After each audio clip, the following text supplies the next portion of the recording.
Okay guys, तो आज के सेशन में हम लोग डिस्कस करेंगे object oriented programming concepts Python में किस तरीके से काम करता है, उसका क्या रूल रेगुलेशंस है। और हर एक कंसेप्ट्स को काफी बारीकी से और प्रैक्टिकली चीजों को समझने की कोशिश करेंगे। और ये पाइथन में एडवांस पाइथन का जो टॉपिक है उसमें सबसे पहले हम डिस्कस करते हैं उप्स कंसेप्ट्स को। इसको शॉर्ट में हम ऑब्जेक्ट ओरिएंटेड प्रोग्रामिंग को शॉर्ट में हम उप्स कंसेप्ट्स भी कहते हैं।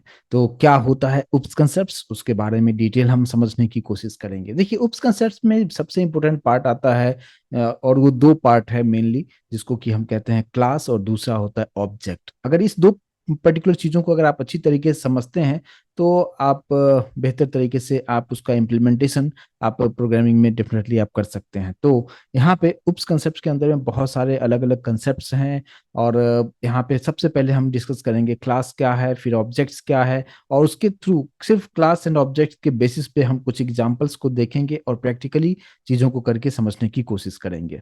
ठीक है, तो हम सेशन को हम स्टार्ट हम करेंगे। ऑब्जेक्ट ओरिएंटेड प्रोग्रामिंग के अंदर में सबसे फर्स्ट जो पार्ट हमारे पास में आता है, और वो पार्ट हमारे पास आ जाता है क्लास क्या है। और क्लास जो है ये उप्स कंसेप्ट्स के अंदर ही आता है, और जिसके बारे में हम अभी काफी डिटेल में डिस्कस करेंगे कि क्लास होता क्या है।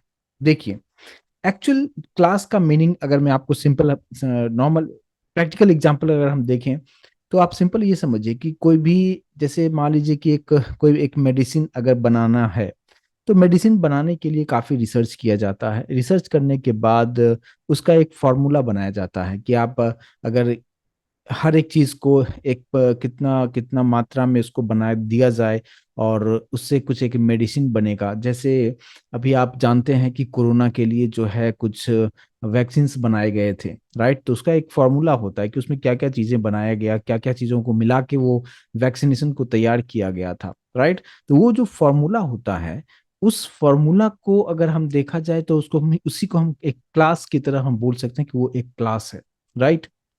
या सिंपल में इस तरीके से हम अगर हम प्रैक्टिकली समझने की कोशिश करें, तो क्लास को हम किस तरीके से डिजाइन हम उसको बोल सकते हैं क्या, कि क्लास इज अ डिजाइन, या उसको हम बोल सकते हैं कि प्लान है, या एक ब्लूप्रिंट है, या एक मॉडल है। किसके लिए? एक ऑब्जेक्ट के लिए। ठीक है, तो क्लास को अगर हम डिफाइन करें तो कुछ इस तरीके से आप उसका डेफिनेशन दे सकते हैं कि आप क्लास को ब्लूप्रिंट बोल सकते हो। ब्लूप्रिंट का मतलब क्या है? यहाँ पे जितने भी टर्म मैंने लिखा हुआ है कि डिजाइन या प्लान या ब्लूप्रिंट या मॉडल, ये सभी टर्म क्या, इससे आपको क्या समझ में आ रहा होगा? इससे आप सिंपली आप ये समझेंगे कि डिजाइन का मतलब क्या होता है, या प्लान का मतलब क्या होता है, कि एक प्रॉपर तरीके से, जैसे मान लीजिए कि एक अगर घर बनाया जाए, तो घर बनाने के लिए सबसे पहले आप क्या करेंगे? उसके लिए एक आप सिंपल सा प्लेन पेपर लेंगे, और उस पे कहाँ पे क्या चीजें रखना है, राइट। यानी बेडरूम कहाँ पे होगा, किचन कहाँ पे होगा, राइट। तो ये सारा चीज जो है पहले आप एक पेपर पे डिजाइन करेंगे, जिसको आर्किटेक्चर भी कहते हैं। जो आर्किटेक्ट लोग होते हैं वो ये सब मॉडल डिजाइन करते हैं, पहले पेपर पे डिजाइन करते हैं। और फिर उसके बाद वो डिसाइड करते हैं कि हाँ, अगर मुझे इतना बड़ा घर बनाना है तो मुझे कितना, उसमें क्या क्या मटेरियल लगेंगे, कितना कितना लगेगा, हर एक चीज पहले से वो डिसाइड कर लेते हैं। ठीक है, पेपर पे ही सारा चीज कैलकुलेशंस हो जाता है, और उसी को हम कहते हैं क्या, डिजाइन या प्लान या ब्लूप्रिंट या मॉडल उसको कहते हैं। और अगर आपने उस प्लान को या उस ब्लूप्रिंट को या उस डिजाइन को या उस मॉडल को फॉलो करते हैं, तो आप बेहतर तरीके से, आपने जिस तरीके से पेपर पे आपने घर बनाया है, एक्चुअल आप उस घर को आप बना सकते हैं। तो ये दो पार्ट हैं। तो एक पार्ट है प्लान, और दूसरा उस प्लान को प्रॉपर तरीके से फॉलो किया जाए तो आप डेफिनेटली एक घर बना सकते हैं। ठीक है, और आप एक नहीं, उस प्लान की हेल्प से मल्टीपल घर बना सकते हैं। ठीक है, और तो ये जो प्लान हमारा है उसी को क्या कहते हैं? ये एक क्लास है। ठीक है, और जो मैंने आपको बताया कि उस प्लान को आपने एग्जीक्यूट किया, उसके बाद एक्चुअल में आपने घर बनाया, तो एक्चुअल में जो घर हमारा बना है वो उसी को हम कहेंगे ऑब्जेक्ट। समझ में आ रहा होगा तो प्लीज एक बार कंफर्मेशन दीजिएगा कि एक प्लान आपने बनाया, एक मॉडल बनाया, और उसमें सारा चीज डिसाइड किया गया कि हाँ, इस घर को बनाने के लिए इतने ईंटें लगेंगे, इतने सीमेंट लगेंगे, इतने जितने भी घर बनाने के लिए जो मटेरियल्स लगते हैं वो सारा चीज पहले से डिसाइड किया गया। और उसके हेल्प से उसमें जो रूल रेगुलेशंस था उसको फॉलो करते हुए घर आप बना सकते हैं। ठीक है, तो जब घर एक्चुअल में बन जाए तो उस घर को हम क्या बोलेंगे, ये ऑब्जेक्ट है। ठीक है, और ये होता है क्लास के बारे में। और यहाँ पे ऑब्जेक्ट का मतलब क्या, ये physical existence of class is known as an object. कि जो हमने एग्जिस्टेंस, जो अभी हमने क्लास के बारे में आपको बताया कि क्लास को हमने एक क्या बताया कि पेपर पे आपने डिजाइन कर लिया, एक फॉर्मूला बना लिया, एक मॉडल आपने बनाया कि हाँ इस मॉडल को फॉलो करेंगे तो एक घर बनेगा, राइट। लेकिन एक्चुअल में जब आप घर बन जाता है तो एक्चुअल में घर बनने का मतलब क्या, उसका फिजिकल एग्जिस्टेंस हो गया। तो फिजिकल एग्जिस्टेंस किसका, क्लास का, एक ब्लूप्रिंट का, एक मॉडल का, एक फिजिकल एग्जिस्टेंस जब बन जाए तो उसी को हम लोग क्या कहेंगे, ऑब्जेक्ट हम कहते हैं। मैं उम्मीद करूंगा कि इस चीज को समझ पाए होंगे। यानी सिंपल सी बस दो चीजें आप समझिए कि किसी भी काम को करने से पहले आप कुछ प्लानिंग करते हैं। ठीक है, और आप प्लानिंग आपने किया और उस प्लानिंग को आप सच में फिजिकल एग्जिस्टेंस आप देके उस प्लान को एग्जीक्यूट कर दिया। तो जब आप एग्जीक्यूट कर देते हैं, करने के बाद जो रिजल्ट आपको मिलता है वो है ऑब्जेक्ट। लेकिन जब तक वो एक प्लान है, एक पेपर पे है, उसी को हम क्लास हम कहते हैं। ठीक है, और अगर आपने एक फॉर्मूला क्रिएट कर लिया, एक मॉडल बना लिया, तो उस एक ही मॉडल है, लेकिन उसी मॉडल को फॉलो करके आप एक से ज्यादा फिजिकल एग्जिस्टेंस वाले ऑब्जेक्ट को बना सकते हैं। जैसे कि मैंने आपको बताया कि अगर आर्किटेक्ट ने एक मॉडल बना दिया, एक डिजाइन उसने बनाया कि ऐसा घर बनाने के लिए ये सारी चीजें की जरूरत है, और उसको अगर प्रॉपर तरीके से फॉलो किया जाए तो क्या उससे हम सिर्फ एक ही घर बना सकते हैं, ऐसा तो नहीं है ना। आप मल्टीपल घर बना सकते हैं। उस फॉर्मूला अगर आपको पता हो, वो सारा चीज आपको पता हो, इतना इतना चीजें कैसे करना है, तो आप डेफिनेटली उस चीज को आप बना सकते हैं। उस डिजाइन को फॉलो करके आप एक्चुअल आप घर बना सकते हैं, और उसी को कहते हैं ऑब्जेक्ट। तो नेक्स्ट जो पॉइंट यहाँ पे क्या है, for a single class we can create multiple object. यानी क्या, क्लास का मतलब क्या, जो एक मॉडल आपने जो बनाया है, जो प्लान आपने जो सोचा है, उस प्लान को के लिए आप मल्टीपल ऑब्जेक्ट बना सकते हैं। इसको मैं एक डायग्राम के थ्रू आपको बताऊं तो आप ज्यादा बेहतर तरीके से चीजों को समझ पाएंगे। ठीक है, और ये डायग्राम आप देख सकते हैं कि हाउस, एक घर बनाना है, उसका एक ब्लूप्रिंट है। और उस हाउस का जो ब्लूप्रिंट है, जो डिजाइन है, जो आर्किटेक्चर ने आपको दिया है, उसी को क्या कह देंगे, ये क्लास है। अब इस हाउस का जो ब्लूप्रिंट है, इसके हेल्प से आप मल्टीपल हाउस बना सकते हैं। जस्ट यहाँ पे मैंने जस्ट दो ही बनाया है, हाउस 1, हाउस 2, हाउस 3, 4, 5, जितना चाहे एन नंबर ऑफ हाउस आप बना सकते हैं। उस डिजाइन को फॉलो करते हुए, उस आर्किटेक्चर डिजाइन को फॉलो करते हुए आप मल्टीपल घर बना सकते हैं। ठीक है, तो यहाँ पे दो पार्ट हुआ कि ब्लूप्रिंट है या डिजाइन है या मॉडल को फॉलो करते हुए मल्टीपल घर बनाया जा सकता है। तो जो ब्लूप्रिंट है उसको क्या कहेंगे, वो एक क्लास है। और उस क्लास का एक्चुअल एग्जिस्टिंग कब हुआ, जब आपने उसको फॉलो करते हुए चीजों को बना डाला। तो वहां पे हाउस 1 ये एक ऑब्जेक्ट है, हाउस 2 एक दूसरा ऑब्जेक्ट है, और इस तरीके से एन नंबर ऑफ हाउसेस बनाया जा सकता है उस सेम ब्लूप्रिंट से।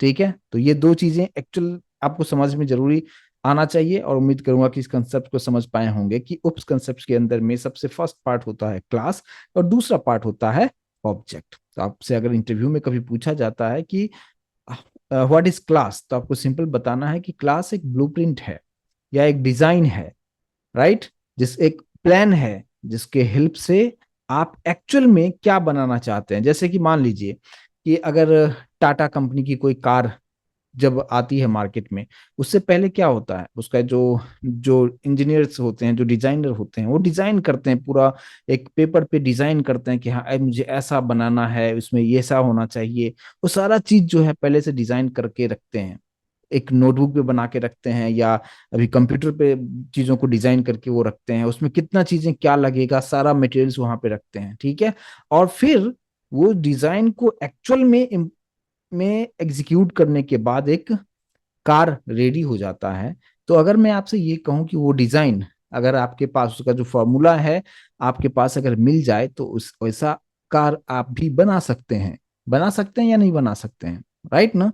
तो वही चीज होता है कि आपके पास जो डिजाइन है, उस डिजाइन को फॉलो करते हुए आप एक नहीं मल्टीपल कार्स बना सकते हैं। ठीक है, तो उसी को हम क्या कहते हैं, ऑब्जेक्ट कहते हैं। और ब्लूप्रिंट क्या है, ऑब्जेक्ट क्या है, मैं उम्मीद करूंगा कि इसको समझ पाए होंगे। ठीक है, तो ये दो important part, class and object, आपको समझ में आना चाहिए। ठीक है, यानी एक क्लास के लिए मल्टीपल ऑब्जेक्ट बनाया जा सकता है। क्लास एक जस्ट एक मॉडल है जो एक्चुअल में एग्जिस्ट नहीं करता है। एग्जिस्ट कब करेगा, जब उसको फॉलो किया जाएगा। तो एक्चुअल में फॉलो, यहाँ पे ब्लूप्रिंट को फॉलो करके जब बनाया गया, तो जब घर बना उस चीज को हम क्या कहेंगे, वो एक्चुअल ऑब्जेक्ट है। इसलिए ये वाला जो पार्ट है यहाँ पे, अगर आप देख रहे हैं कि मैंने जो आपको बताया कि ऑब्जेक्ट क्या है, physical existence of a class is known as object. दूसरा पार्ट की for a single class we can create multiple objects, right. तो उम्मीद करूंगा कि इस चीज को भी आप अच्छी तरीके से समझ पाए होंगे। यहाँ पे मैंने आपको डायग्राम के थ्रू भी चीजों को समझाने की कोशिश किया है। लेकिन अब हम, अगर हम पाइथन में हम उप्स कंसेप्ट के चीजों को फॉलो करें, तो हम कोडिंग किस तरीके से करेंगे, क्लास कैसे बनेगा, और उसके अंदर में और हम क्या चीजों को रख सकते हैं, तो हम इस तरीके से भी समझेंगे क्या, कि जैसे कि लास्ट क्लास में, इससे पहले वाले क्लास में हमने डिस्कस किया था कि फंक्शंस क्या होते हैं। फंक्शंस के बारे में आपको बताया था, उसका क्या रूल रेगुलेशंस है, काफी डिटेल में फंक्शंस के बारे में हमने डिस्कस किया था। तो अगर फंक्शंस बनाते वक्त हमने ये देखा था कि डायरेक्टली हमने कोडिंग लिखना शुरू कर दिया था, फंक्शन बनाया और फंक्शन के बाहर से हमने कॉल कर दिया था। अगर आपने अच्छी तरीके से प्रैक्टिस किया होगा तो फंक्शंस के टॉपिक को आप बेहतर तरीके से आप समझ पाते होंगे। लेकिन अब बात करते हैं कि अगर ओप्स कंसेप्ट्स में हम लोग आएंगे, और अब हम डिस्कस ये करेंगे कि फंक्शन को हम किसी क्लास के अंदर रख सकते हैं क्या। यानी अगर हम इस तरीके से बात करें, यानी प्रोग्रामिंग के टर्म में बात करें कि क्लास को किस तरीके से डिफाइन किया जाएगा, तो आप ये समझिए कि क्लास एक कंटेनर की तरह काम करेगा, जिसके अंदर में we can store function and variables. और ये दोनों ही टर्म आप समझते हैं कि वेरिएबल क्या होता है और फंक्शन क्या होता है। ठीक है, तो क्लास को हम इस तरीके से भी कैसे कह सकते हैं। तो कैसे, हम एग्जाम्पल के थ्रू हम इसको समझने की कोशिश करेंगे। तो यहाँ पे आप देखेंगे कि मैंने ओपन किया हुआ है हमारा VS कोड। ठीक है, और VS कोड में हम कोडिंग करेंगे, और क्लास के अंदर में कैसे क्लास क्रिएट होगा, और उसके अंदर में किस तरीके से हम मेथड बनाएंगे। एक चीज और बताऊं, देखिए अगर हम क्लास की बात करते हैं, तो क्लास के अंदर में, यानी हम ऐसे भी बोल सकते हैं क्या, कि set of variables and methods, कि क्लास के अंदर में वेरिएबल्स और मेथड्स को हम स्टोर करके हम रख सकते हैं। ठीक है, लेकिन क्लास के अंदर में जो वेरिएबल होता है उसको हम क्या कहते हैं, इंस्टेंस वेरिएबल हम कहते हैं। इंस्टेंस वेरिएबल का मतलब क्या, जिसके लिए हमें ऑब्जेक्ट बनाना पड़ता है, उसी को हम कहते हैं क्या, इंस्टेंस वेरिएबल कहते हैं। तो फंक्शन और मेथड में क्या डिफरेंस है, फंक्शन का मतलब क्या, वो क्लास के अंदर नहीं है। अगर जस्ट ओपन आपने फंक्शन बनाया, जैसे कि हमने लास्ट क्लास में देखा था कि अगर हमने एक फंक्शन बनाया था, डेफ रखा था कीवर्ड यूज करते हुए, हमने फंक्शन इस तरीके से बनाया था, कोलन देते हुए कुछ हमने यहाँ पे प्रिंट कर दिया था। तो जब हमने प्रिंट कर दिया था, जैसे जैसे मान लीजिए मैंने हेलो वर्ल्ड कुछ इस तरीके से प्रिंट किया था, तो ये फंक्शन लिखा हमने, फंक्शन के अंदर में कुछ बॉडी पार्ट हमने दे दिया है, और फिर यहाँ पे इस फंक्शन को हम लोग यहाँ से कॉल करते थे, कुछ इसी तरीके से किया करते थे, राइट। इसको एक बार हम रन करके हम देख लेते हैं कि py test.py एंटर करते हैं, आपको आउटपुट आपको दिखा रहा है हेलो वर्ल्ड। तो ये जो हमने फंक्शन जो क्रिएट किया हुआ है, ये किसी के अंदर नहीं है, जस्ट हमने इस फाइल बनाया एक पाइथन के लिए, और जस्ट हमने फंक्शन बनाया और बाहर से हमने जस्ट इसको कॉल कर दिया, और आउटपुट हम आपको प्रॉपर तरीके से यहाँ पे दिखा रहा है, राइट। लेकिन तो इस वक्त हम इसको क्या कहेंगे, कि ये जो हमने बनाया है फंक्शन, इसको हम क्या कहेंगे, ये एक फंक्शन है। लेकिन इसी फंक्शन को अगर मैं किसी क्लास के अंदर रख दूं, तो उसको हम मेथड हम कहते हैं। ठीक है, तो ये चीज समझने की जरूरत है। काम बिल्कुल एग्जैक्टली वही सब चीजें हैं कि आप फंक्शन बनाओ, बार बार कॉल कर सकते हो, सारा चीज वही सब चीजें हैं, बस टर्मिनोलॉजी थोड़ा सा यहाँ पे डिफरेंट हो जाता है, कि क्लास के अंदर अगर फंक्शन को रख दो तो वो क्या बन जाएगा, मेथड हो जाएगा। कहने के लिए हम उसको मेथड भी बोल हम सकते हैं। ठीक है, तो ये फंक्शन है, बट मैं बात कर रहा हूँ मेथड। तो मेथड कब होगा, सेम चीज को अगर क्लास के अंदर रख दो वो मेथड हो जाएगा। ठीक है, तो कैसे होगा उसको हम देखते हैं। तो क्लास के अंदर में हम क्या क्या रख सकते हैं, वेरिएबल रख सकते हैं और मेथड रख सकते हैं। अब इस दोनों को कंसेप्ट को हम समझने की कोशिश करते हैं। देखिए यहाँ पे सबसे पहले मैं फंक्शन यहाँ पे हम रखेंगे, और फिर उस चीज को यहाँ पे हम प्रैक्टिकली करके देखेंगे कि इससे एडवांटेज आपको क्या मिलने वाला है, और किस तरीके से आप यहाँ पे काम कर सकते हैं। जैसे मान लीजिए कि मैंने यहाँ पे क्लास बनाने का तरीका क्या है, जस्ट एक क्लास, एक कीवर्ड यहाँ पे है, सभी स्मॉल में आपको लिखना है। क्लास, क्लास का नाम जो मर्जी आप दे सकते हो, ये कंप्लीटली आप पे डिपेंड करता है। मैंने जस्ट क्लास का नाम दे दिया ए दे दिया, ठीक है। आप कुछ भी ए बी सी डी जो भी मर्जी आप दे सकते हैं। यहाँ पे आपको क्या लिखना है, कोलन लिखना है, ठीक है। इसके बाद एंटर प्रेस करना है। क्लास ए के अंदर में अब मैं एक मेथड ले रहा हूँ। मेथड मैंने क्या बताया, जो फंक्शन जो हम करते हैं। तो मैंने यहाँ पे क्या लिखा, मैंने लिखा यहाँ पे डेफ और फंक्शन का नाम, जैसे मान लीजिए मैंने लिख दिया फंक्शन का नाम लिखा सम वन लिखा, ठीक है।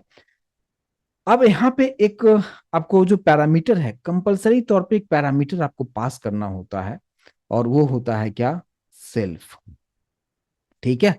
ये सेल्फ जो है बहुत इंपॉर्टेंट रोल प्ले करता है। तो सेल्फ को आपको समझना है कि सेल्फ होता क्या है, ठीक है। और फिर मैंने यहाँ पे रखा क्या, एक्स कॉमा वाई, कुछ इस तरीके से। पहले क्या लिखा, सेल्फ, फिर एक्स कॉमा वाई लिखा मैंने, और फिर आपको यहाँ पे कोलन देना है। और फिर इस फंक्शन के अंदर में, यानी इस मेथड के अंदर में मुझे क्या करना है कि मैं चाहता हूं कि जेड इक्वल्स टू सिंपल सा मैंने एक्स प्लस वाई यहाँ पे कर दिया है, और फिर मैं प्रिंट कर दिया क्या कि सम इज कॉमा जेड को मैं प्रिंट कर दिया, ठीक है। तो आपने जब फंक्शन टॉपिक हम डिस्कस कर रहे थे, वहां पे हम सेल्फ के बारे में कोई जिक्र नहीं किया था, ठीक है। लेकिन ये फंक्शन नहीं है, ये मेथड है। क्यों, रीजन क्या है, क्योंकि ये जो पर्टिकुलर फंक्शन पार्ट हमने जो बनाया है लाइन नंबर 2 एंड 3, वो किसके अंदर है, एक क्लास के अंदर है। अगर क्लास के अंदर में ये है तो ये बन जाता है मेथड, ठीक है। और इसको अब आप डायरेक्टली कॉल नहीं कर सकते हैं। पहले क्या होता था, फंक्शन बनाया और जस्ट बाहर निकल के हम कॉल कर देते थे। उस तरीके से आप नहीं कर सकते हैं। यहाँ पे आपको ये मेथड को कॉल करने से पहले आपको क्लास ए के लिए ऑब्जेक्ट बनाना पड़ेगा, जो मैंने अभी आपको एक्सप्लेन कर रहा था कि फिजिकल एग्जिस्टेंस ऑफ क्लास को हम क्या कहते हैं, ऑब्जेक्ट कहते हैं। तो ऑब्जेक्ट बनाने का क्या सिंटैक्स है, उसको हमें पहले समझना है।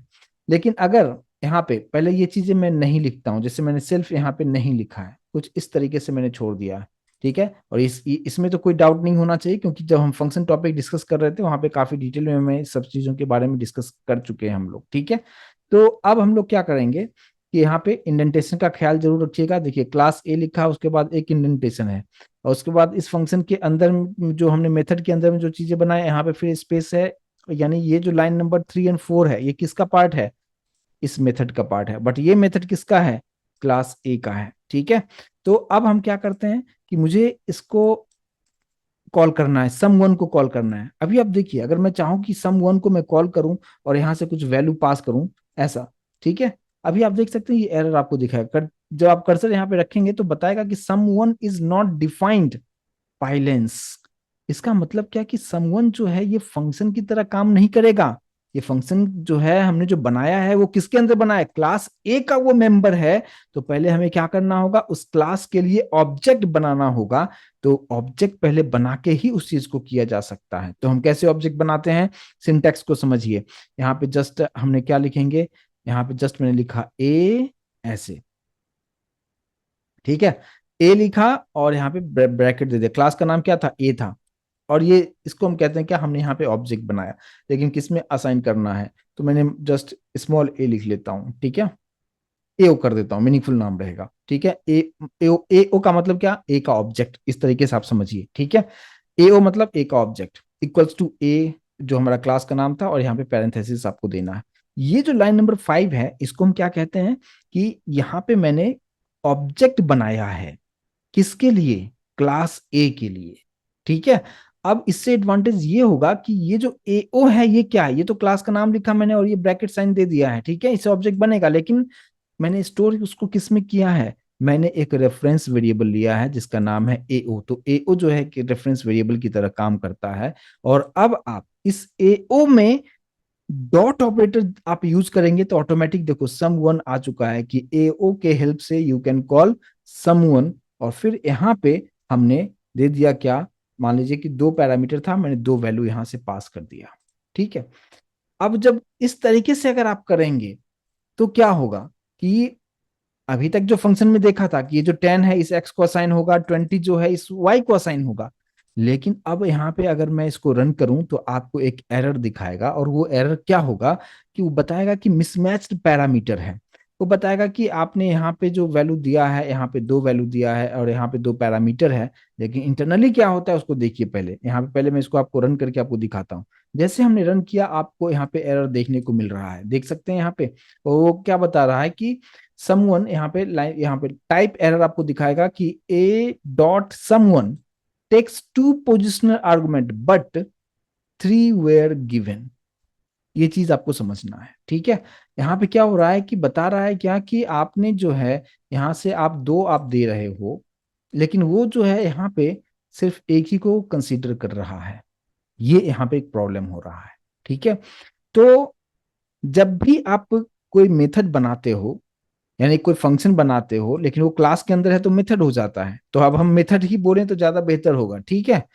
तो इस चीज को समझ लें कि अगर क्लास के अंदर है तो वो मेथड है। तो क्लास के अंदर जब भी मेथड आपको लिखना है तो एक डिफॉल्ट पैरामीटर आपको पास करना होता है, एक डिफॉल्ट वेरिएबल आपको देना होता है, जिसको हम कहते हैं क्या, सेल्फ, कॉमा, कुछ इस तरीके से, ठीक है। तो सेल्फ इनबिल्ट नहीं है, एक चीज और बताऊं, सेल्फ इनबिल्ट नहीं है, बट पाइथन में सेल्फ ही यूज किया जाता है। आप सेल्फ की जगह पे कुछ भी नाम लिख सकते हैं, लेकिन एक चीज आपको ये देना जरूरी है। अब इस सेल्फ का मतलब क्या होगा, अभी आप देखेंगे वैल्यू मैंने कितना पास किया है, दो पास किया है, लेकिन ये जो दो वैल्यू पास किया है, ये जो 10 है इस x को जाएगा, 20 y को जाएगा, यानी सेल्फ को यहां से लाइन नंबर 6 से हम कुछ भी वैल्यू नहीं दे सकते हैं सेल्फ को, क्योंकि सेल्फ जो है वो पाइथन वर्चुअल मशीन जो है उसको कुछ ना कुछ वैल्यू पास करता है। वो पाइथन वर्चुअल मशीन का काम है इस सेल्फ को टेक केयर करने का, ठीक है।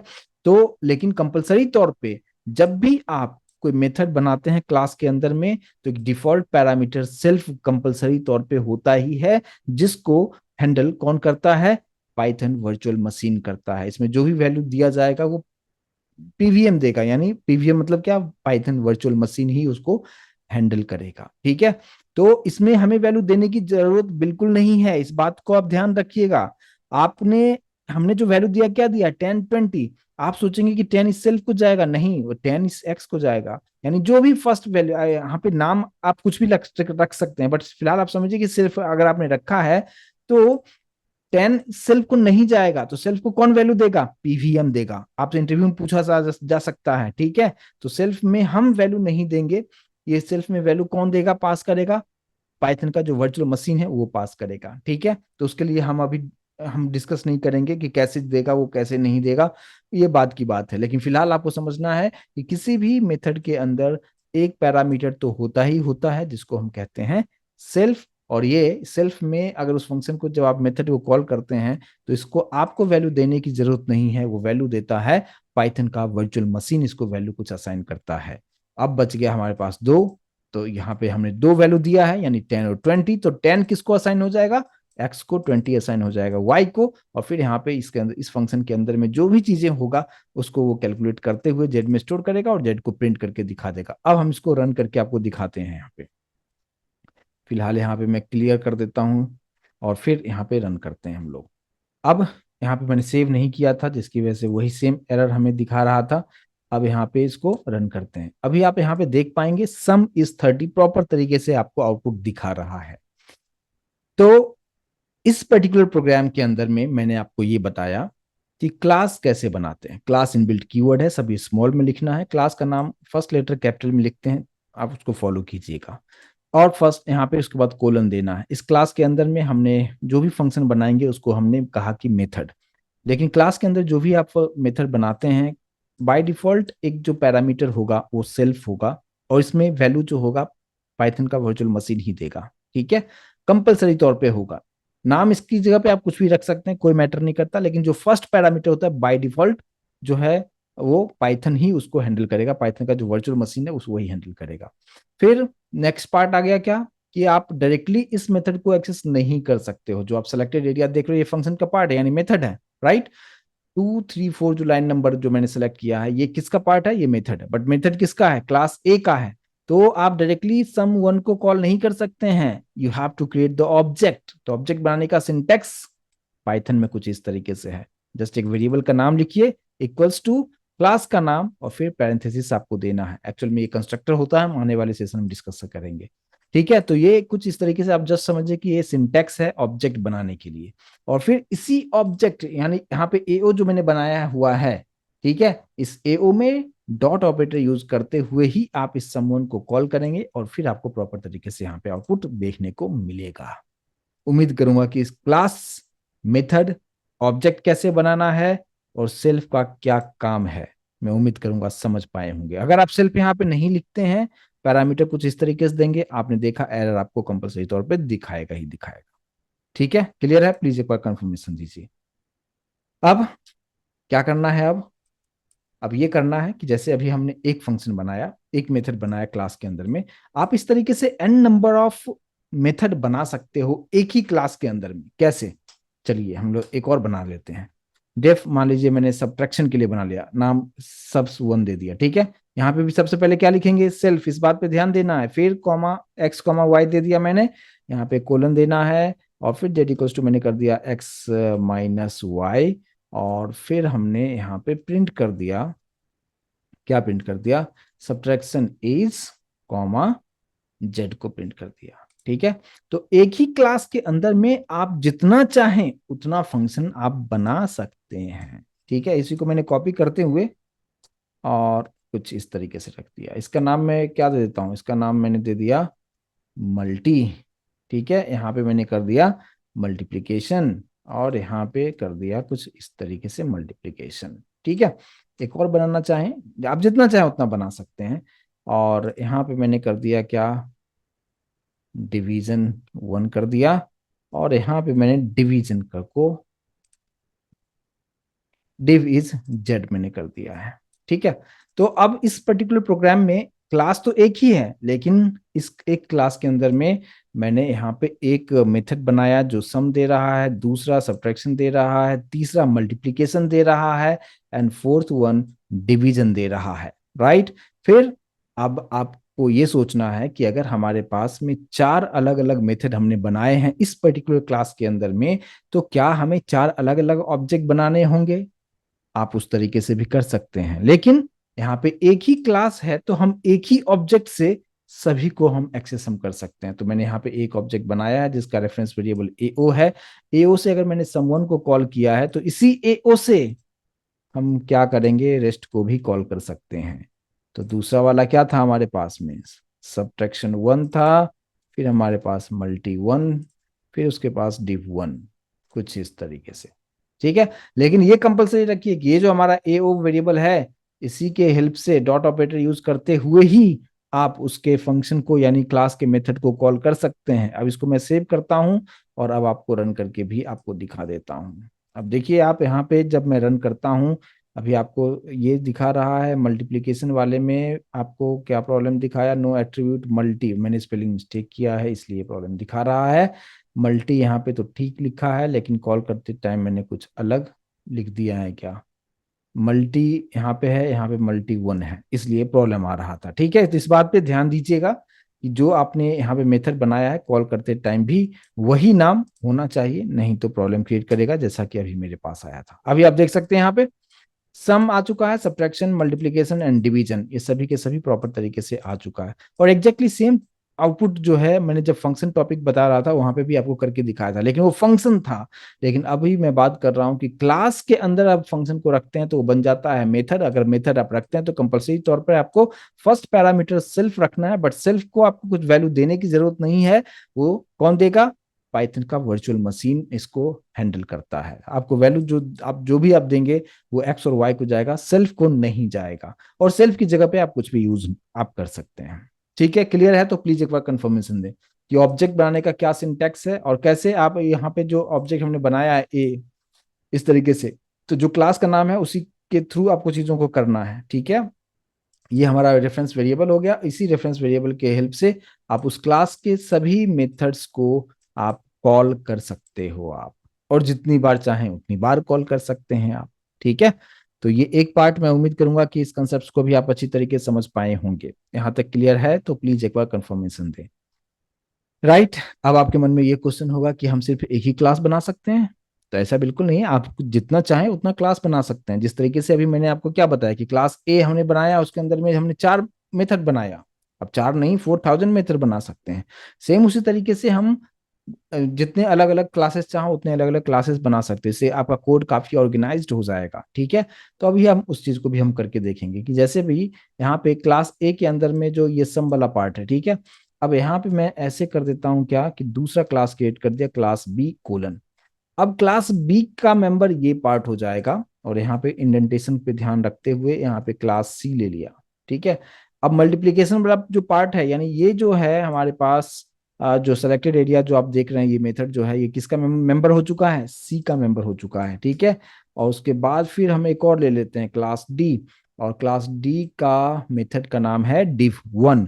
अब आप बताएं कि अगर हमारे पास चार अलग अलग क्लासेस हो चुके हैं, सभी के पास अपना अपना मेथड भी हो चुका है, तो अब हम कैसे एक्सेस करेंगे। फॉर एग्जाम्पल अगर आपसे ये सवाल करूं मैं कि div1 जो मेथड बनाया है इससे हमें कॉल करना होगा, तो कैसे कॉल किया जाएगा, क्या हम किसी दूसरे क्लास के ऑब्जेक्ट को कॉल ऑब्जेक्ट बना के हम इसको कॉल कर सकते हैं क्या?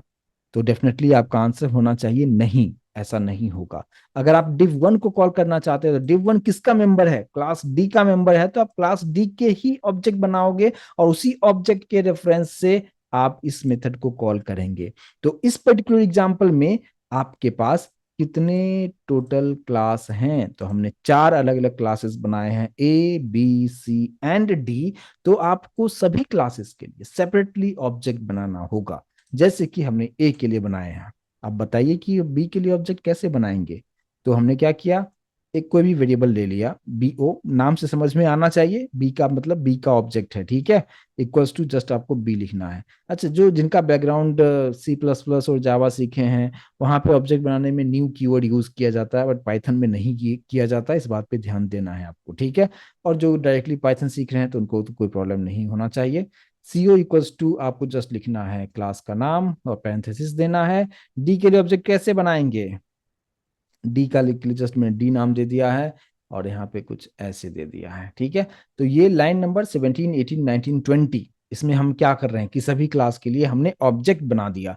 अब यहाँ पे उसके रिस्पेक्टिव ऑब्जेक्ट से ही उसके रिस्पेक्टिव मेथड्स को कॉल किया जाएगा। ठीक है। अब आप यहाँ पे देखेंगे क्या कि मैं फिलहाल यहाँ पे सभी को निकाल देता हूँ। ठीक है। सभी को निकाल दिया। अब आप देखेंगे कि एओ डॉट जैसे मैं कर रहा हूं तो सम वन बाय डिफॉल्ट ले रहा है। ठीक है। जो VS कोड का जो है इंटेलिजेंस वो समझ रहा है कि हाँ A1 जो है, AO जो मैंने बनाया है वो A का ऑब्जेक्ट है, तो A क्लास के अंदर में कौन सा मेथड है, सम वन है, बाय डिफॉल्ट उसने ले लिया है। ठीक है। और यहाँ से हमने कुछ वैल्यू पास हमने कर दिया। ठीक है। अब हम यहाँ पे बात करते हैं क्या, BO डॉट। अब जैसे BO लिखा, BO मतलब बी वाला ऑब्जेक्ट था, तो आप देख सकते हैं यहाँ पे इंटेलिजेंस सब्ट्रैक्शन मेथड को उसने ले चुका है। यहाँ पे कुछ डिफरेंट यहाँ पे वैल्यू दे देता हूँ मैं। ठीक है। सेम उसी तरीके से CO डॉट मल्टी हमने दे दिया 10, 20। ठीक है। फिर डी का ऑब्जेक्ट मैंने स्मॉल डी में रखा हुआ है। ठीक है। डॉट आप देख सकते हैं सबसे वो पहले में div1 आ चुका है, और यहाँ पे मैंने कुछ इस तरीके से हमने वैल्यू दे दिया है। ठीक है। इसको हम सेव करते हैं। सेव करने के बाद अब इसको रन करके देख लेते हैं। आउटपुट में कोई डिफरेंस आपको देखने को नहीं मिलेगा, लेकिन आप देख सकते हैं काम करने का तरीका यहाँ पे डिफरेंट हो गया। यानी पहले वाले प्रोग्राम और इस वाले प्रोग्राम का आउटपुट आप देखिए, दोनों ही चीजों को मैं आपको यहाँ पे दिखाने की कोशिश कर रहा हूँ। आप देखेंगे कि पहले आउटपुट जो था वो भी सेम उसी तरीके से था, दूसरे वाला भी सेम उसी तरीके से है, बस मैंने वैल्यू को डिफर कर दिया है। लेकिन यहाँ पे इंटरनली जो चीजें हैं वो कंप्लीटली डिफरेंट हो चुका है। पहले क्या था, एक ही क्लास के अंदर में हमने चार मेथड बनाए थे, लेकिन यहाँ पे हमने चार अलग अलग क्लासेस बना दिए। उस केस में सभी क्लास के लिए आपको सेपरेट सेपरेट ऑब्जेक्ट बनाना होगा। और आप अगर सी क्लास के मल्टी मेथड को कॉल करना चाहते हैं तो इस बात पे ध्यान रखें कि सी के ही ऑब्जेक्ट से इसको कॉल किया जा सकता है, किसी दूसरे क्लास के ऑब्जेक्ट से हम इसको कॉल नहीं कर सकते हैं। और इसलिए मैंने यहाँ पे सभी क्लास के लिए सेपरेट सेपरेट ऑब्जेक्ट बनाया, और फिर ये प्रॉपर तरीके से काम कर रहा है। मैं उम्मीद करूंगा कि इस कंसेप्ट को भी आप समझ पाए होंगे कि क्लास के अंदर हम किस तरीके से फंक्शंस यानी मेथड हम किस तरीके से बनाते हैं, किस तरीके से ऑब्जेक्ट बनाना है, किस तरीके से कॉल करना है। यहाँ पे भी आप रिटर्न वाला जो चीजें जो हमने फंक्शंस टॉपिक में देखा था उसको भी आप बकायदा कर सकते हैं। वो कैसे कर सकते हैं कि जैसे कि हमने कुछ ऐसा लिख दिया था, रिटर्न x+y। अब ये पार्ट यहाँ से आप निकाल दीजिए। ठीक है। यहाँ पे रिटर्न x-y। ठीक है। और ये फंक्शन टॉपिक में भी हमने डिस्कस कर चुके हैं हम लोग। फिर सेम उसी तरीके से हम लोग यहाँ पे क्या करते हैं, return x, x multiplication y। ऐसा हमने कर दिया। यहाँ से प्रिंट स्टेटमेंट जो है यहाँ से मैं निकाल देता हूँ। तो मैं उम्मीद करूंगा कि आप लोगों को याद आ रहा होगा, अगर आपने अच्छी तरीके से प्रैक्टिस किया है फंक्शन वाले चीजों को, फंक्शंस टॉपिक को, तो आपको ये अच्छी तरीके से समझ में आ गया होगा कि अब क्या होगा। अब बताइए, अगर इस तरीके से किया, अगर मैं रन करता हूँ, आउटपुट अब देखने को मिलेगा क्या? अगर आपने सम वन को कॉल किया, जैसे मान लीजिए div वन को कॉल किया, तो div वन हमारे पास यहाँ पे है, तो ये रिटर्न तो करेगा, लेकिन आउटपुट आपको देखने को नहीं मिलेगा, क्योंकि हमने प्रिंट स्टेटमेंट यूज ही नहीं किया है। तो उस केस में मैंने आपको बताया था, क्या बताया था, कि ये जो पार्ट आप ऑब्जेक्ट के हेल्प से आप इसको जो कॉल कर रहे हो ना, इसी को आप प्रिंट के अंदर आप रख दो आप। ठीक है, ऐसे। ये क्या हो रहा है, यहाँ पे सम आ रहा था, तो सम इज, ऐसे आप कर सकते हैं। और फिर ब्रैकेट को यहाँ पे क्लोज कर दीजिए। अभी सिर्फ मैंने यहाँ पे एक किया है, अभी आपको सिर्फ एक ही का आउटपुट मिलेगा, बाकी का नहीं मिलेगा, क्योंकि बाकी में मैंने प्रिंट स्टेटमेंट यूज नहीं किया है। आप देख सकते हैं सम इज 30 आपको प्रिंट करके दिखा रहा है। तो बाकी का आप कर लेंगे, प्लीज एक बार कंफर्म कीजिए।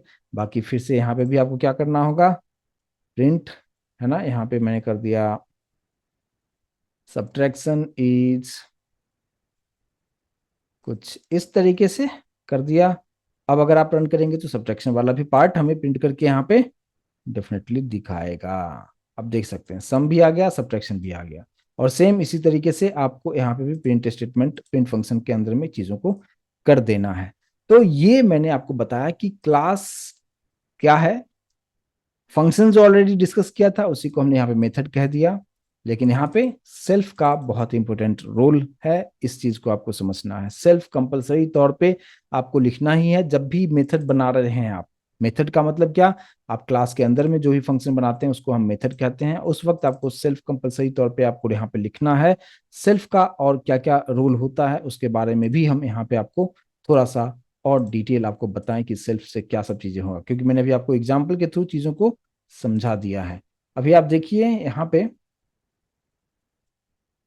सेल्फ के बारे में क्या सब हम यहाँ पे कर सकते हैं, और उसके बारे में थोड़ा सा और डिटेल समझते हैं। व्हाट इज सेल्फ, देखिए, सेल्फ एक रेफरेंस वेरिएबल है जो मैंने अभी आपको बताया, which is always pointing to current object. Current object की तरफ ही वो पॉइंट करता है। करंट ऑब्जेक्ट का मतलब क्या होता है कि आप उस क्लास के अंदर में जो इंस्टेंस वेरिएबल आप बनाते हो या इंस्टेंस मेथड बनाते हो, उसी की तरफ वो पॉइंट करता है।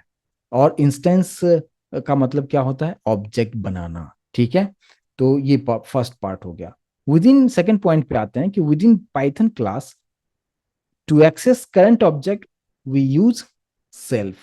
जैसे अभी हमने एक मेथड बनाया था, ठीक है, सम वन बनाया था, सब्ट्रैक्शन वन बनाया था, तो ये सभी क्या था, एक इंस्टेंस मेथड था किसका, उस क्लास का। और उसको एक्सेस करने के लिए हमने वहां पे क्या यूज किया था, सेल्फ हमने यूज किया था।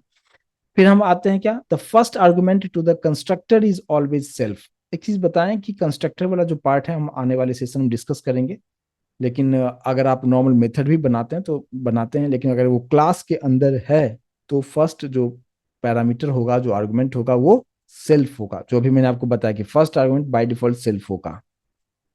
फिर आ रहा है कि first argument to the instance method is always self. यहाँ पे कंस्ट्रक्टर की बात है, बट लाइन नंबर 3 पे कंस्ट्रक्टर अगर आपको नहीं समझ में आ रहा है कोई बात नहीं, आने वाले सेशन में हम कंस्ट्रक्टर के बारे में काफी डिटेल में समझेंगे। ठीक है, लेकिन अभी जो आपको मैंने मेथड जो बताया, इंस्टेंस मेथड जो अभी हम लोग बनाए थे, 4 मेथड जो बनाए थे, उसको इंस्टेंस मेथड हम कहते हैं। इंस्टेंस का मतलब क्या होता है, ऑब्जेक्ट, कि ऐसा मेथड जिसको एक्सेस करने के लिए आपको ऑब्जेक्ट बनाना ही पड़ता है, उसको इंस्टेंस मेथड हम कहते हैं।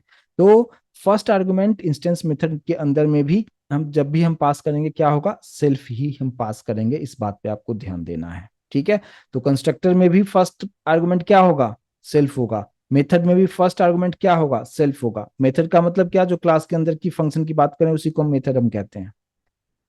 उसके बाद यहाँ पे we are not required to provide value for self variable.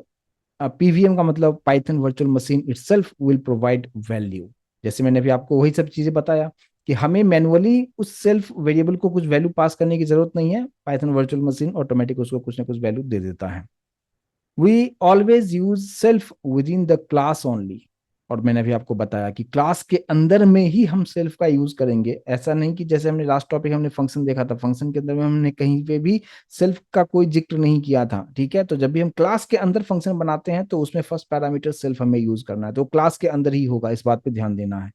Next point पे आते हैं, ये कंस्ट्रक्टर के बारे में आने वाले सेशन डिस्कस करेंगे, बट समझ लीजिए inside constructor we can use self to declare the object related variables and instance variables. ठीक है, जिसके बारे में अभी यहाँ पे डिस्कस नहीं करेंगे। कंस्ट्रक्टर जब टॉपिक डिस्कस करेंगे तो वहाँ पे काफी डिटेल में बताएंगे। अब ये वाला पार्ट हम समझ लेते हैं कि inside instance method we can use self to access the values of instance variable. देखिए कि अभी तो जस्ट हमने सेल्फ जस्ट यूज करके छोड़ दिया था, वहां पे डिक्लेयर कर दिया था और पीवीएम उसको वैल्यू दे देगा, हमने कुछ भी दिया नहीं। लेकिन अगर उस मेथड के अंदर में कुछ वेरिएबल्स भी अगर है तो उसको एक्सेस करने के लिए, यानी इंस्टेंस मेथड के अंदर में इंस्टेंस वेरिएबल अगर आप डिक्लेयर करते हैं तो उसको एक्सेस करने के लिए भी हम सेल्फ कीवर्ड का हम यूज हम करेंगे।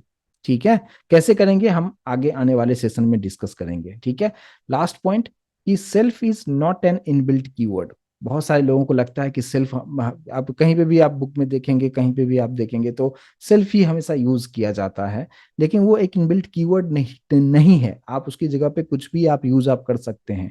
जैसे कि इसी एग्जाम्पल में, तो ये मैंने कंप्लीट सेल्फ के बारे में आपको बताया। सेम इसी एग्जाम्पल में हम लोग बात करते हैं क्या, कि जैसे अभी मैंने जो अभी आपको जो बताया कि सेल्फ की जगह पे आप कुछ भी यूज कर सकते हैं। ठीक है, जैसे कि मैंने यहाँ पे सेल्फ की जगह पे मैंने यूज कर दिया टेल्फ। ठीक है, कोई प्रॉब्लम नहीं होगा, हर जगह मैं टेल्फ यूज कर देता हूँ। ठीक है, मैंने हर जगह पे टेल्फ यूज कर दिया। यानी फर्स्ट जो पैरामीटर यहाँ पे है वो बाय डिफॉल्ट आपको देने की जरूरत ही नहीं है, बाय डिफॉल्ट पीवीएम उसको टेक केयर करता है। ठीक है, अब मैंने यहाँ पे टेल्फ कर दिया है, नाम को चेंज कर दिया है। ठीक है, और अब यहाँ पे इसको एक बार रन करके देखते हैं। ठीक है, आउटपुट आपको सेम उसी तरीके से आपको दिखा रहा है, कोई प्रॉब्लम यहाँ पे नहीं आता है। तो ये होता है सेल्फ के बारे में। मतलब एक बार मैं थोड़ा सा आपको यहाँ पे ब्रीफ कर दूं कि आज मैंने बताया कि क्लास कैसे बनाते हैं। सबसे पहले मैंने बताया कि क्लास का मतलब क्या, एक ब्लूप्रिंट है, एक मॉडल है। उस मॉडल को फॉलो करते हुए आप मल्टीपल फिजिकल एग्जिस्टेंस वाला ऑब्जेक्ट आप बना सकते हैं। एग्जाम्पल के तौर पे मैंने आपको बताया घर के बारे में कि घर को बनाने से पहले आर्किटेक्चर होता है, आर्किटेक्ट होते हैं जो पेपर पे डिजाइन करते हैं, कंप्यूटर पे डिजाइन करते हैं, और उसमें कितना कितना क्या लगेगा उसको अगर फॉलो करेंगे तो आप एक्चुअल में घर बना सकते हैं। ठीक है, और एक नहीं, आप मल्टीपल घर बना सकते हैं। तो घर जो एक्चुअल जो बना तो वो क्या हो गया, ऑब्जेक्ट हो गया। लेकिन घर बनाने से पहले का जो प्रोसेस था, जो मॉडल था, जो सोच था, उसको हम क्या कहेंगे, क्लास है। पाइथन में क्लास कैसे बनाएंगे, क्लास का नाम, फिर आप क्लास का नाम जो भी मर्जी चाहे दे सकते हैं, कोलन आपको देना है। क्लास के अंदर में जब भी फंक्शन बनाते हैं उसी को हम मेथड कहते हैं। लेकिन क्लास के अंदर में जो ये जो मैंने मेथड जो बनाया इसी को हम क्या कहते हैं, इंस्टेंस मेथड कहते हैं। यहाँ पे मैं थोड़ा सा लिख देता हूँ, इसको क्या कहते हैं, इसको हम कहते हैं क्या, इंस्टेंस मेथड कहते हैं। ठीक है, इंस्टेंस मेथड में सबसे फर्स्ट जो पैरामीटर होता है वो हम सेल्फ लिखते हैं, बट सेल्फ इनबिल्ट नहीं है, उसकी जगह पे कुछ भी लिख सकते हैं। लेकिन इसके लिए आपको मैनुअली कोई वैल्यू पास करने की जरूरत नहीं है। जब आप इसको कॉल करते हैं, जैसे समवन को मैंने यहाँ से कॉल किया, तो जब समवन को कॉल कर रहे हैं तो हम वैल्यू पास कर रहे हैं 10 20। तो 10 और 20 किसको जा रहा है, एक्स और वाई को जा रहा है, टेल्फ को नहीं जा रहा है। तो टेल्फ को कौन वैल्यू दे रहा है, पाइथन वर्चुअल मशीन। बस इतना समझना है। लेकिन यहाँ पे सेल्फ लिखना है या सेल्फ लिखना है, कुछ तो लिखो, लेकिन लिखो आप। ठीक है, ये चीजें हैं। फिर हम बात करते हैं कि ऑब्जेक्ट बनाने का क्या सिंटैक्स है, और फिर यहाँ पे ऑब्जेक्ट बनाते हुए मैंने किस एओ में स्टोर किया। एओ क्या है, एक रेफरेंस वेरिएबल है, और इसी रेफरेंस वेरिएबल के थ्रू आपने उस फंक्शन को, उस मेथड को कॉल करना है। तो ये पार्ट है जो मैं उम्मीद करूंगा कि इसको समझ पाए होंगे। और आप इस तरीके से एग्जाम्पल्स, एक ही क्लास के अंदर में मल्टीपल मेथड्स बना सकते हैं, अलग अलग आप क्लास के अंदर में भी उस चीज को आप कर सकते हैं। लेकिन अलग अलग क्लास बनाते हैं तो आपको अलग अलग ऑब्जेक्ट बनाना जरूरी होगा। अगर एक ही क्लास बनाए हैं तो एक ही ऑब्जेक्ट से सभी मेथड को कॉल किया जा सकता है, लेकिन अलग अलग क्लास है तो अलग अलग ऑब्जेक्ट बना के ही उसके रिस्पेक्टिव मेंबर को कॉल कर सकते हैं। ऐसा नहीं कि बी का ऑब्जेक्ट बना के आप एक के जो एक क्लास का जो समवन मेथड है उसको कॉल नहीं कर सकते हैं। ठीक है, तो ये चीज रूल है जो मैंने अभी आपको, क्लास क्या है, ऑब्जेक्ट क्या है, इंस्टेंस मेथड क्या है, सेल्फ का क्या रोल है, ऑब्जेक्ट कैसे बनाया जाता है, और उसको कॉल कैसे किया जाता है, इस कंसेप्ट को उप्स कंसेप्ट में पार्ट 1 में ये सारी चीजों को मैंने आपको बताया है। उप्स कंसेप्ट, जब ऑब्जेक्ट ओरिएंटेड प्रोग्रामिंग कंसेप्ट का पार्ट 2 हम देखेंगे तो हम कंस्ट्रक्टर के बारे में काफी डिटेल में डिस्कस करेंगे, वेरिएबल्स के बारे में डिस्कस करेंगे। क्योंकि यहाँ पे तो क्लास के अंदर में जस्ट हमने मेथड बनाया, बट क्लास के अंदर में हम वेरिएबल को भी रख सकते हैं, तो उसको कैसे एक्सेस किया जाएगा वो सब बहुत लंबी कहानी है, आने वाले सेशन में डिस्कस करेंगे। बट आज के लिए बस इतना ही रखेंगे। मैं उम्मीद करूंगा कि इस कंसेप्ट को आप अच्छी तरीके से समझ पाए होंगे, लेकिन प्रैक्टिस मस्ट है। प्लीज प्रैक्टिस अच्छी तरीके से कीजिएगा, तो इस कंसेप्ट को और बेहतर तरीके से, इसके सिंटैक्स को आप बेहतर तरीके से समझ पाएंगे। ठीक है, तो आज के लिए बस इतना ही रखते हैं, मिलते हैं हम लोग नेक्स्ट सेशन में। मैं उम्मीद करूंगा इस कंसेप्ट को आप अच्छी तरीके से समझ पाए होंगे। एक बार प्लीज कंफर्मेशन जरूर दीजिएगा। ऑल क्लियर है?